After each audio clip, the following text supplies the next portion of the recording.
The wounds are being healed. The sanctity has been restored. The nature of the attempted disruption of the unity of the country becomes clearer as the basements are cleared, manholes flushed, and a veritable arsenal of arms, ammunition, and sophisticated lethal weapons are dredged from the bowels of the buildings surrounding the Golden Temple.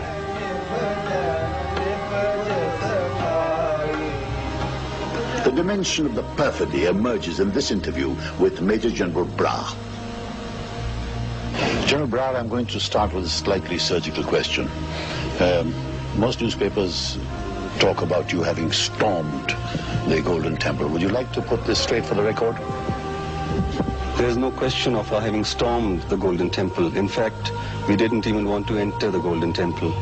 To put the record straight, I may tell you that on the day that we actually entered the Golden Temple complex, that's on the 5th of June, sometime in the afternoon at about 4 o'clock, we sent out an appeal, a sincere appeal to all the terrorists inside, a lot of innocent pilgrims inside, including women and children, to kindly come out and lay their arms.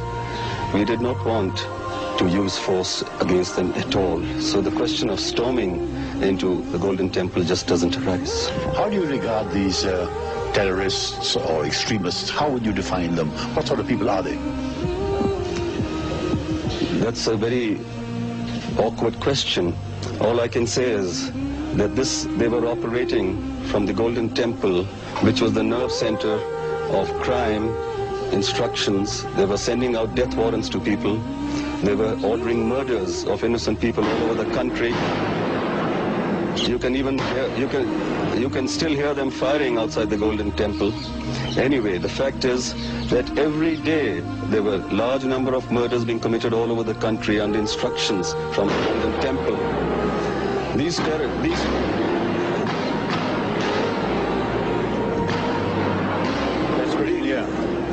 terrorists, I don't think, had regard for life at all. They were functioning from the holy shrine, a place for worship, and yet they had converted this into an arsenal. They had converted it into a terrorist camp. If one goes around this place and sees the hundreds and thousands of weapons, munitions, explosives that they kept here, I'm sure you'll have no doubts in your mind as to what sort of people they were. What sort of foreign infiltration was there, and were you able to guess or assess from the arms that you captured as to any foreign country was assisting them in this mad idea thing? I have no doubt in my mind that they have received foreign assistance. From some of the weapons that we've captured, we can see clearly the identification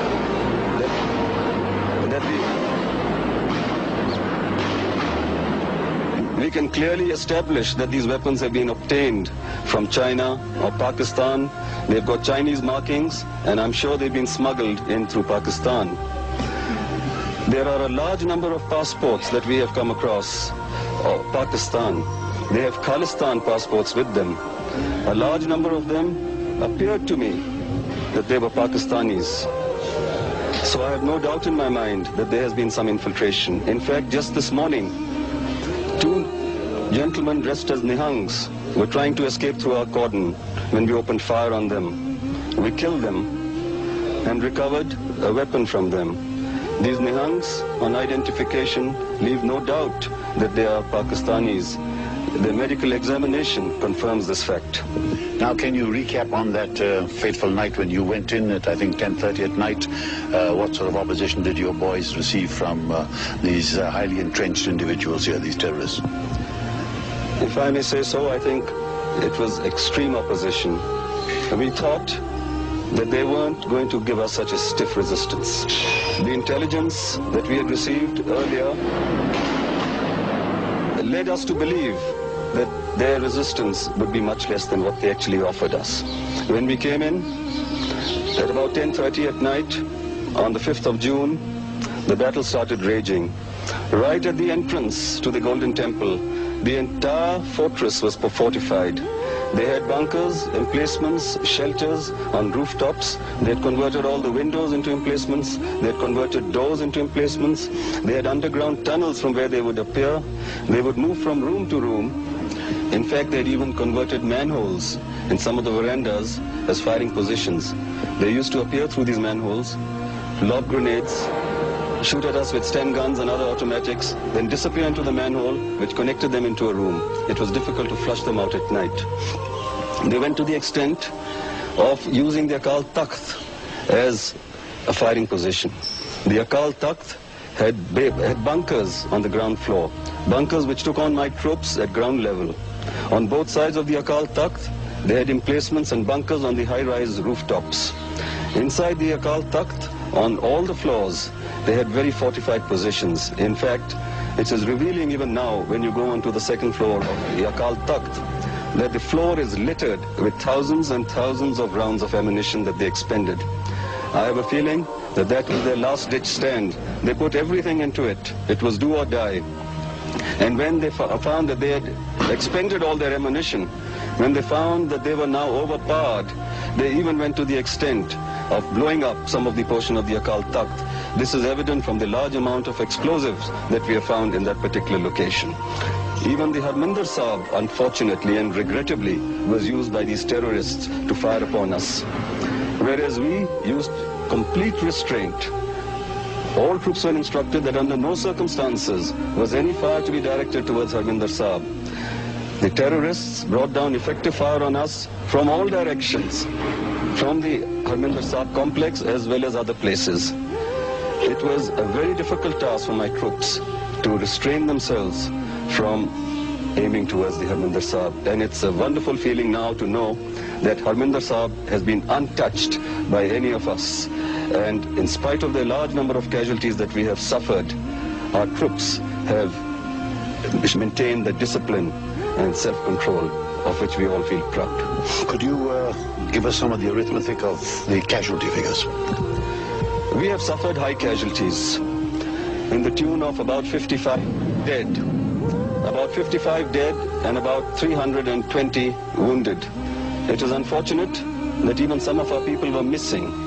We've been able to trace most of them except one to date. One of our casualties, when we recovered his body, he had been strapped with explosives all over his body and exploded by a detonator. You can just imagine the methods that these terrorists used, which no human being or no sane-minded person would ever even think of. As far as the terrorists are concerned, their casualties range to about 300 to 400. We're still counting them. They're still being picked up under debris and underground basements and tunnels. And there are about 1,500 or so of them who have been apprehended. Were they well trained? Extremely well trained. Where? I've got a feeling that they've been trained in certain camps under officers and men who've been in the army at some stage or the other, and guerrillas who have got training from outside. These were all highly motivated people. They were disgruntled during their service in the forces, and they took this as an opportunity to train anti-nationalist elements. And I can tell you and assure you that the way they fought, it was a well-planned military operation, but the methods used by them were brutal. Now, one last question to end all questions. Could you tell us when the total sanctity of this area will be restored? When do you think you'll be able to winkle out the last snipers? Well, I must say that we started restoring the sanctity of this place even before we entered in here. The very fact that we didn't touch Harminder Sahib itself shows that we had maintained the sanctity of this complex. As soon as the 6th morning appeared and we felt that we had got most of the terrorists, we started our work. We got the Granthis out from the Golden Temple. We ensured that they were protected. We cleaned the place up. There had been weapons in this complex which have been thrown into the pond and hidden. We, however, ensured that Darbar Sahib started functioning immediately. We made sure that Qurbani Sahib was recited at the earliest, and our troops had been going into the shrine every day that we've been here and getting peace and solace. As far as the rest of the restoration is concerned, I have no doubts that we shall be able to restore the Golden Temple complex very soon with assistance from civil authorities.